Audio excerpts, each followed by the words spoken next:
ஜெயிலுக்கு போறதுல உங்களுக்கு என்னமா லாபம் இருக்கு? இருக்குமா? கேஸ வாபஸ் வாங்கினா பணம் தரணும்.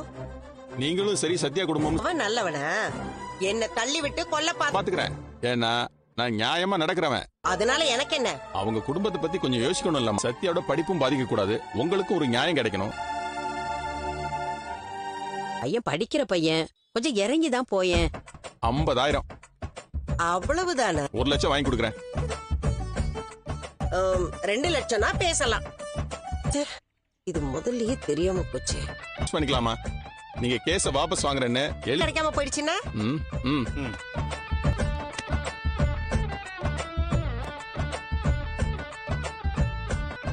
எனக்கு இப்பவும் அந்த பையன் பண்ணுனதை மறக்கனால ஒத்துக்கிறேன். அதனால மட்டும்தான் நீ ஒத்துக்கிற. சரி, நான் சைன் போட்டு கொடுக்கறேன், நீங்க கொடுங்க. இங்க சைன் பண்ண முடியாது. அப்போ பணம் அங்க போனாதான் கிடைக்கும். தெரியக்கூடாது. சேச்சே, அதெல்லாம் வெளியே தெரியாதுமா. இப்ப வாங்கிட்டு வந்துடலாம். சரி, நீங்க வெளியே.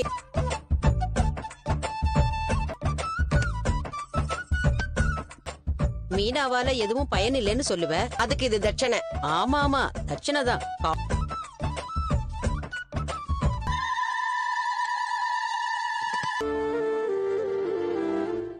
நேரம் கழிச்சு சாப்பிடுற. ஏங்க நீங்க வாங்க சாப்பிடலாம்.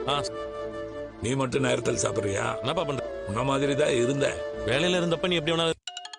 என்னங்க மறுபடியும் சவாரிக்கு கூப்பிடுறாங்களா? சார், சத்யா விஷயத்துல ஏதாவது நடந்ததா சார்? நாங்க உங்களை தான் நம்பி இருக்கிறோம். எல்லாம் பேசி முடிச்சாச்சு.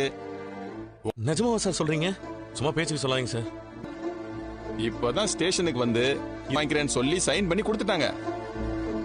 ஏதோ சொல்லுவாங்கல்ல சார், சூரியன் மேற்குல உதிக்காதுன்னு. ஏப்பா, நான் எத்தனை கிளைண்ட பாத்திருப்பேன்.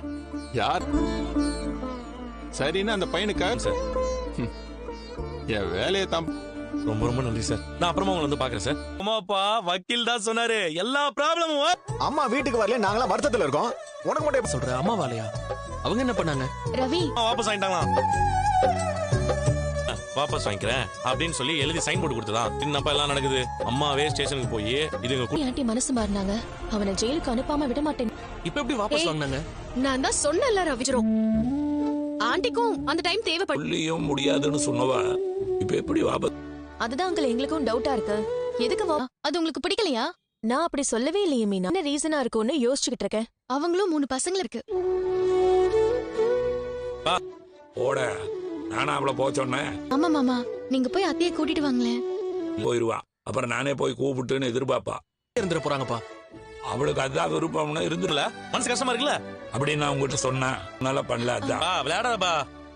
நாங்க இதுக்கு என்ன பண்ணணும்னு சொல்ற? அம்மா நான் கூப்பிட்டா கூட தான் வருவாங்க. அப்பா வரலன்னு அம்மா இன்னும் காண்டாயிடுவாங்க. அதனால கொஞ்சம் அடக்கி வசி. என்னப்பா? அது ஒண்ணும் இல்ல. ரவி அங்கிள் உன்னை கலா ரொம்ப பண்ணாதப்பா. நீ போய் அம்மா கூட்டு வாப்பா. ஏய், கூப்பிட மாட்டேன். உங்க அம்மா வேணும்னா நீங்க எல்லாரும் போய் கூப்பிடுங்க.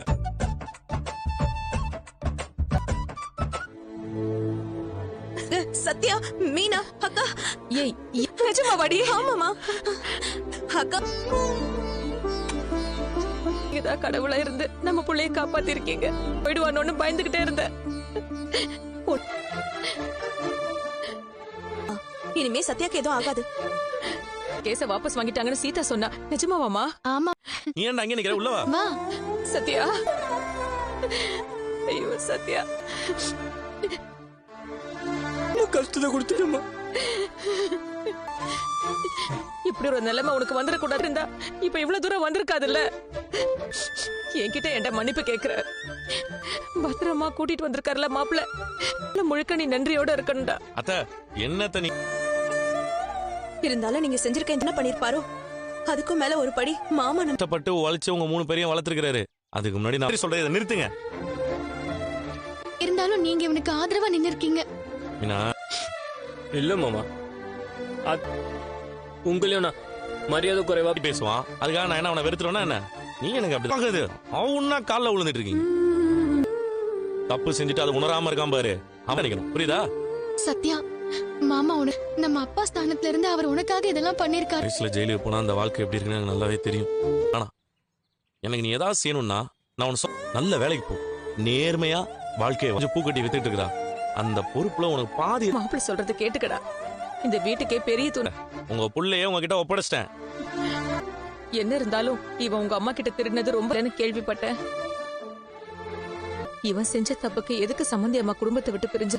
அத்தை, அவங்க சும்மாவே மாநாட்டுல பேசுற மாதிரி எல்லாத்துலயும் ஆடுவாங்க. இல்ல மாப்ள, அவங்க கிட்ட நான் பேசணும். சரி, நான் கதவை பூட்டிட்டு வந்துடுறேன்.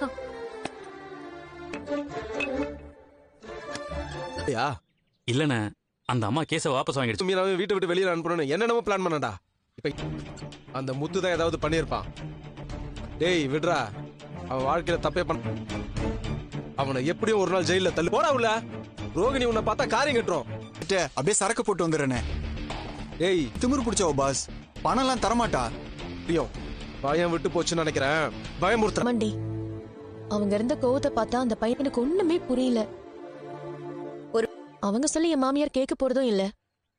எப்படி? ஒருவேளை உன் மாமியாரே வாங்கிடலான்னு யோசிச்சிருப்பாங்களோ? யாரு அவங்களா? மீனாவோட தம்பிய மட்டும் இல்ல, ஏதோ நடந்திருக்குடி. யாரோ ஏதோ சொல்லிருக்காங்க. அவங்க ஏதோ விஷயத்துக்காக பயந்து போய் வாபஸ் வாங்கியிருக்கணும்.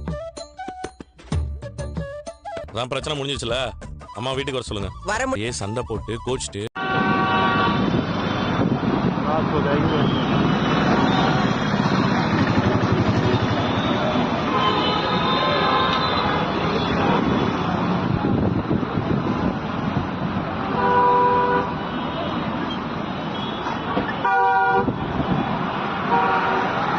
वो चल पड़ी गाड़ी, आगे चल पड़ी अपने आप।